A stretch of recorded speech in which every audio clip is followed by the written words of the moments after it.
दोस्तों, middle east के हालात इस वक्त बेहद संगीन और ख़तरनाक मोड़ पर खड़े हुए हैं, ये हम सभी जानते हैं। और जिस तेज़ी से घटनाएं बदल रही हैं, ताबड़तोड़ एयर स्ट्राइक हो रही है, वह पूरी दुनिया के लिए चिंता का विषय बन चुकी है। ये टकराव अब सिर्फ दो देशों के बीच की जंग नहीं रहा है, बल्कि खाड़ी से लेकर यूरोप तक इसके असर अब महसूस किए जाने लगे हैं। और इसी सिलसिले को जोड़ते हुए सबसे पहले बात करते हैं उन आम लोगों की जो इस आग की लपटों में घिर गए हैं।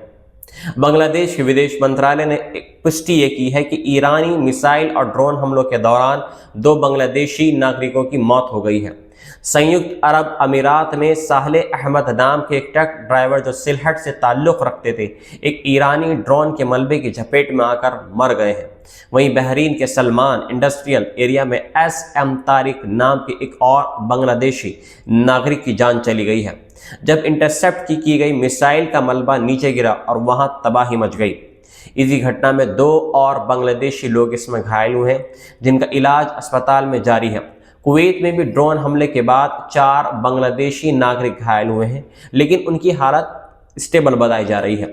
ये घटनाएं इस बात का सबूत है कि जंग का दायरा बढ़ चुका है और इसकी मार उन लोगों पर पड़ रही है जिनका इस टकराव से सीधा कोई लेना देना ही नहीं है, जो सिर्फ मेहनत मजदूरी करके अपने परिवार का पेट पाल रहे थे और परदेश में पड़े हुए थे, लेकिन हालात ने उन्हें भी नहीं छोड़ा। इसी बीच खाड़ी क्षेत्र में एक और बड़ा घटनाक्रम सामने आया है जब कतर ने दावा किया है कि उसने ईरान की तरफ से आने वाले 2 Su-24 लड़ाकू विमान मार गिराए हैं। हालांकि इस घटना की ज़्यादा जानकारी साझा नहीं की गई है, लेकिन इतना ज़रूर साफ है कि अब खाड़ी देश भी सीधे सैन्य कार्रवाई के मोड़ पर दिखाई दे रहे हैं और यह कदम पूरे क्षेत्र में तनाव को और ज़्यादा बढ़ा सकता है। अब जरा ईरान के अंदरूनी माहौल को समझते हैं, वहां क्या चल रहा है। जहां राजनीतिक बयानबाजी और सैन्य दावे तेज हो चुके हैं, वरिष्ठ ईरानी नेता अली लाजारनी ने कहा कि ईरान ने जंग शुरू नहीं की थी, लेकिन वे एक लंबी जंग के लिए पूरी तरीके से तैयार है। उन्होंने कहा कि ईरान अपनी हजारों साल पुरानी सभ्यता की रक्षा के लिए हर कीमत चुकाएगा और दुश्मनों को उनकी गलत गणना का पछतावा होगा। ये बयान साफ संकेत दे रहा है, इंडायरेक्शन दे रहा है कि तेहरान पीछे हटने के बजाय मुकाबले के लिए मानसिक रूप से तैयार है। और इसी क्रम में ईरान की फौजी इकाई IRGC ने दावा किया है कि उसने अब तक 500 से ज़्यादा अमेरिकी और इजरायली ठिकानों को निशाना बनाया है और 700 से ज़्यादा ड्रोन तथा सैकड़ों मिसाइलें दाग दी हैं। यदि ये आंकड़े सही हैं तो ये मिडल ईस्ट के इतिहास में सबसे बड़े मिसाइल अभियानों में गिना जाएगा और इसका असर लंबे समय तक महसूस किया जाएगा। उधर पश्चिमी देशों ने भी एक मत नहीं दिखाई दे रही है। ब्रिटेन के प्रधानमंत्री कीर स्टारमर ने कहा कि अमेरिकी राष्ट्रपति डोनाल्ड ट्रंप ब्रिटेन के शुरुआती हमलों में शामिल न होने के फैसले से सहमत नहीं थे, लेकिन ब्रिटेन अपने राष्ट्रहित के आधार पर फैसला करेगा। ये बयान इस बात की ओर भी इशारा कर रहा है कि पश्चिमी गठबंधन के भीतर भी रणनीतिक मतभेद अभी भी मौजूद हैं। इसी बीच साइप्रस में ब्रिटेन के आक रोतेरिल एयरबेस को ड्रोन से निशाना बनाया गया है और शक ये भी जताया जा रहा है कि इसके पीछे हिजबुल्लाह का हाथ हो सकता है। हालांकि नुकसान अभी लिमिटेड बताया गया है, लेकिन ये घटना इस बात का संकेत दे रही है कि टकराव का दायरा लेबनान और पूर्वी जो भूमध्य सागर तक फैल चुका है। अब थोड़ा नजर डालते हैं लेबनान की राजधानी बैरूत पर कि वहां पर क्या चल रहा है, जहां इजरायली हमलों के बाद कम से कम 30 से ज़्यादा लोगों की मौतें हो चुकी हैं। लोग रातों रात अपने घर छोड़कर भागते हुए नजर आए हैं।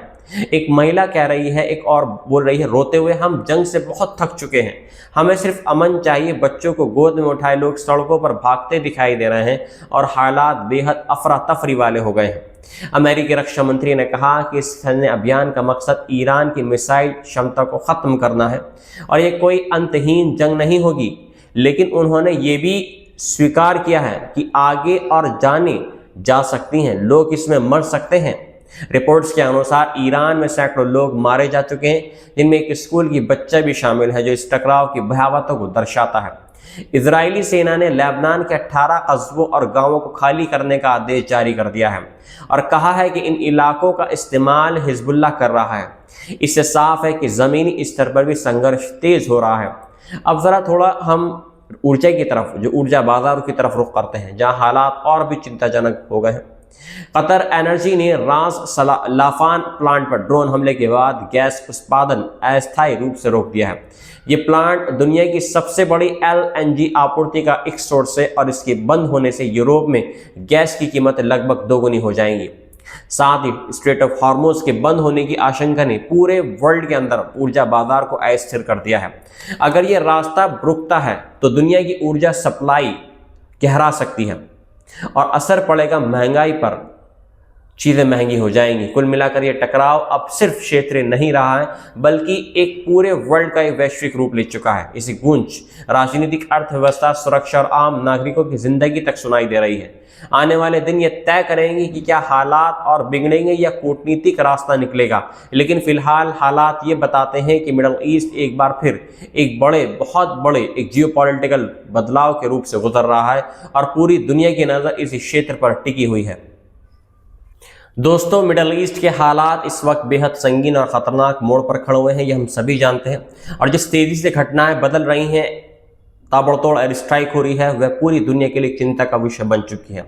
ये टकराव अब सिर्फ दो देशों के बीच की जंग नहीं रहा है बल्कि खाड़ी से लेकर यूरोप तक इसके असर अब महसूस किए जाने लगे हैं। और इसी सिलसिले को जोड़ते हुए सबसे पहले बात करते हैं उन आम लोगों की जो इस आग की लपटों में घिर गए हैं। बांग्लादेश के विदेश मंत्रालय ने पुष्टि ये की है कि ईरानी मिसाइल और ड्रोन हमलों के दौरान 2 बांग्लादेशी नागरिकों की मौत हो गई है। संयुक्त अरब अमीरात में साहले अहमद नाम के एक ट्रक ड्राइवर जो सिलहट से ताल्लुक़ रखते थे, एक ईरानी ड्रोन के मलबे की झपेट में आकर मर गए हैं। वहीं बहरीन के सलमान इंडस्ट्रियल एरिया में SM तारिक नाम के एक और बांग्लादेशी नागरिक की जान चली गई है जब इंटरसेप्ट की गई मिसाइल का मलबा नीचे गिरा और वहां तबाही मच गई। इसी घटना में 2 और बांग्लादेशी लोग इसमें घायल हुए हैं जिनका इलाज अस्पताल में जारी है।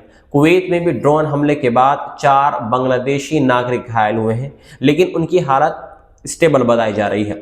ये घटनाएं इस बात का सबूत है कि जंग का दायरा बढ़ चुका है और इसकी मार उन लोगों पर पड़ रही है जिनका इस टकराव से सीधा कोई लेना देना ही नहीं है, जो सिर्फ मेहनत मजदूरी करके अपने परिवार का पेट पाल रहे थे और परदेश में पड़े हुए थे, लेकिन हालात ने उन्हें भी नहीं छोड़ा। इसी बीच खाड़ी क्षेत्र में एक और बड़ा घटनाक्रम सामने आया है जब कतर ने दावा किया है कि उसने ईरान की तरफ से आने वाले 2 Su-24 लड़ाकू विमान मार गिराए हैं।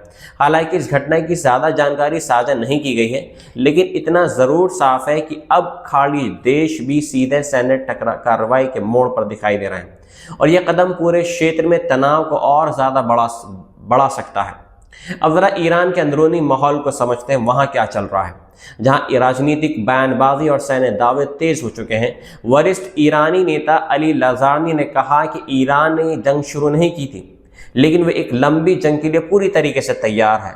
उन्होंने कहा कि ईरान अपनी हजारों साल पुरानी सभ्यता की रक्षा के लिए हर कीमत चुकाएगा और दुश्मनों को उनकी गलत गणना का पछतावा होगा। ये बयान साफ संकेत दे रहा है, इंडायरेक्शन दे रहा है कि तेहरान पीछे हटने के बजाय मुकाबले के लिए मानसिक रूप से तैयार है। और इसी क्रम में ईरान की फौजी इकाई IRGC ने दावा किया है कि उसने अब तक 500 से ज़्यादा अमेरिकी और इजरायली ठिकानों को निशाना बनाया है और 700 से ज़्यादा ड्रोन तथा सैकड़ों मिसाइलें दाग दी हैं। यदि ये आंकड़े सही हैं तो ये मिडल ईस्ट के इतिहास में सबसे बड़े मिसाइल अभियानों में गिना जाएगा और इसका असर लंबे समय तक महसूस किया जाएगा। उधर पश्चिमी देशों ने भी एक मत नहीं दिखाई दे रही है। ब्रिटेन के प्रधानमंत्री कीर स्टारमर ने कहा कि अमेरिकी राष्ट्रपति डोनाल्ड ट्रंप ब्रिटेन के शुरुआती हमलों में शामिल न होने के फैसले से सहमत नहीं थे, लेकिन ब्रिटेन अपने राष्ट्रहित के आधार पर फैसला करेगा। ये बयान इस बात की ओर भी इशारा कर रहा है कि पश्चिमी गठबंधन के भीतर भी रणनीतिक मतभेद अभी भी मौजूद हैं। इसी बीच साइप्रस में ब्रिटेन के आक रोतेरिल एयरबेस को ड्रोन से निशाना बनाया गया है और शक ये भी जताया जा रहा है कि इसके पीछे हिजबुल्लाह का हाथ हो सकता है। हालांकि नुकसान अभी लिमिटेड बताया गया है, लेकिन ये घटना इस बात का संकेत दे रही है कि टकराव का दायरा लेबनान और पूर्वी जो भूमध्य सागर तक फैल चुका है।